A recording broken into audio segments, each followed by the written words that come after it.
భారత రాజ్యాంగం ఆమోదం పొంది 75 ఏళ్లు పూర్తయిన సందర్భంగా రాజ్యాంగంలో కళాత్మకత కాలిగ్రఫీపై సికింద్రాబాద్ పాస్పోర్ట్ కార్యాలయంలో ఏర్పాటు చేసిన ఎగ్జిబిషన్ను గవర్నర్ విజయసాయి వర్మ ప్రారంభించారు. 1950లో ఇదే రోజున భారత రాజ్యాంగ నిర్మాణ సభలోని 284 మంది సభ్యుల చేతిలో రాసిన మౌలిక భారత రాజ్యాంగంపై సంతకాలు చేశారు. ఈ లిఖితపూర్వక రాజ్యాంగం దేశంలో సుసంపన్నమైన బహుముఖమైన కళను ప్రతిబింబిస్తుంది.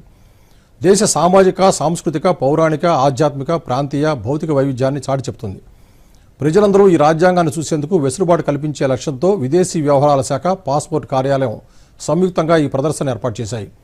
ఏడాది పాటు ఈ ప్రదర్శన కొనసాగుతుంది. ప్రారంభోత్సవ కార్యక్రమంలో పాస్పోర్ట్ కార్యాలయం ప్రాంతీయ అధికారి జె స్నేహజ, రిటైర్డ్ దౌత్యాధికారులు, పిఐబి, సిబిసి అదనపు డైరెక్టర్ జనరల్ శృతి పాటిల్ పాల్గొన్నారు. ఈ సందర్భంగా స్నేహజ మాట్లాడుతూ భారత రాజ్యాంగాన్ని ఆమోదించి 75 ఏళ్లు పూర్తయిన సందర్భంగా ఈ ప్రదర్శన ఏర్పాటు చేసినట్టు చెప్పారు. రాజ్యాంగం 75 వసంతాలు పూర్తి చేసుకున్న సందర్భంగా ఇవాళ ఇక్కడ మన ఆర్పిఓ ప్రెమైసెస్లో ఒక ఆర్ట్ అండ్ కాలిగ్రఫీ ఎగ్జిబిషన్ పెట్టామండి. మన కాన్స్టిట్యూషన్ చేసినప్పుడు మన కాన్స్టిట్యూషన్ మేకర్స్ దాంట్లో ప్రతిదీ ఒక డిజైన్, ఒక మోటివ్ కూడా పెట్టారు.